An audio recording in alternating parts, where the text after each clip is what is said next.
tardes, mi nombre es César Angélica Enríquez Asensio. Yo he decidido hablar acerca de la trata de personas en México, lo cual ha existido desde nuestros antepasados y día con día, hasta la fecha, siguen subsistiendo más casos con abuso. Para mí es un tema de suma importancia porque todos tenemos los mismos derechos.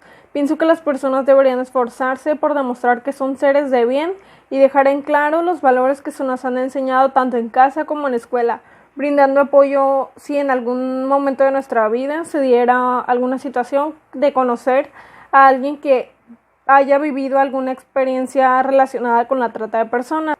Considero que las personas que se dedican a realizar este tipo de abusos deberían pagar por los daños que ocasionan tanto a las víctimas como a sus familias. Con la ley para prevenir y sancionar la trata de personas, esta se presenta cuando una persona promueve, solicita, ofrece, facilita, consigue, traslada, entrega o recibe para sí o para un tercero a una persona por medio de la violencia física o moral, el engaño o el abuso de poder, para someterle a explotación sexual, trabajos o servicios forzados, esclavitud o prácticas análogas a la esclavitud, servidumbre o a la extirpación de un órgano, tejido o sus componentes. La Organización Internacional para las Migraciones indica que en la actualidad el problema de la trata de personas es mundial y se estima que cobra unas 800,000 víctimas por año. Es importante resaltar que la trata no solo se refiere a la explotación sexual, sino que también se presenta en casos de explotación laboral o de la extirpación de un órgano, tejido o sus componentes de la víctima. Tiene un problema con trata de personas. Eso indica la Oficina de Naciones Unidas para el Control de las Drogas y Prevención del Delito. México es un país de origen, tránsito y destino de la trata de personas en cuestiones de explotación sexual y trabajo forzado. El problema de la trata de personas tiene como raíces la impunidad y la corrupción. Asimismo, en muchas ocasiones, dicho fenómeno se encuentra vinculado a los flujos migratorios, la pobreza y la delincuencia organizada. ¿Quién puede cometer el delito de trata? Cualquier persona que promueva, solicite, ofrezca, facilite, consiga, traslade, entregue o reciba a una persona mediante el uso de la violencia, el engaño o el abuso de poder con el objeto de someter a la persona a la explotación sexual, trabajar de manera forzada y en condiciones no aceptadas por la persona, mantener a una persona bajo condiciones de esclavitud o servidumbre, extirpar un órgano, tejido o sus componentes del cuerpo de una persona sin el consentimiento de ésta. Las personas más vulnerables ante la trata de personas. Cualquiera puede ser víctima en la trata de personas. En México las personas más vulnerables son las mujeres, las niñas, los niños y los inmigrantes indocumentados, entre otros. ¿Cómo evitar ser víctima de las tratas de personas?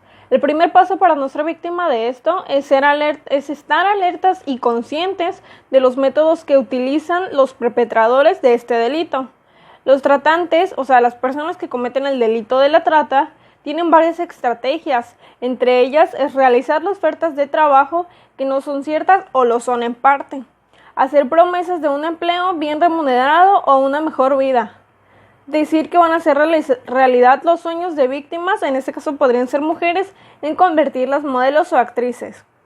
Hacer creer a las víctimas que les van a ayudar a cruzar la frontera de algún país. Enamorar o prometer matrimonio a la víctima.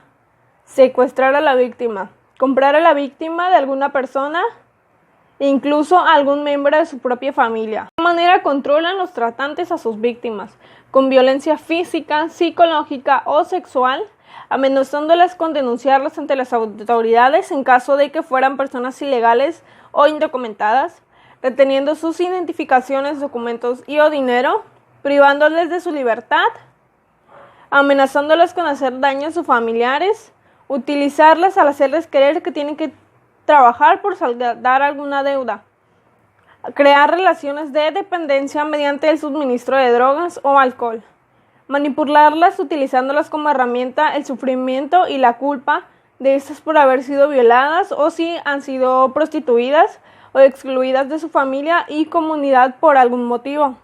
El propuesto para reducir los casos de trata sería hacer campañas de publicidad relacionadas con la ley para prevenir y sancionar la trata de personas. Esto con el fin de llegar a más personas la posibilidad que se pueda, haciéndoles saber que no están solos si presentan alguna situación relacionada a la trata de personas, que sean conscientes de que no tienen por qué callar, porque pues actualmente existen leyes que los apoyan y sancionan a las personas que realizan estos actos. Además, actualmente 16 entidades federativas cuentan con leyes especiales en la materia a partir de que Baja California se convirtió en el primer estado en adoptar una ley sobre tratas en el año 2008. Sin embargo, todavía faltan muchos estados en aceptar o acatar las leyes que existen en la legislación correspondiente para garantizar una mayor protección a las víctimas de trata de personas. Esta ley tiene como finalidad 1. Prevenir y sancionar la trata. 2. Proteger y asistir a las víctimas. 3. Reparar el daño a las víctimas. ¿A quiénes protege la ley para prevenir y sancionar la trata de personas? A todos aquellos residentes, extranjeros o trasladados al territorio nacional, así como a las personas mexicanas en el interior que son víctimas de trata.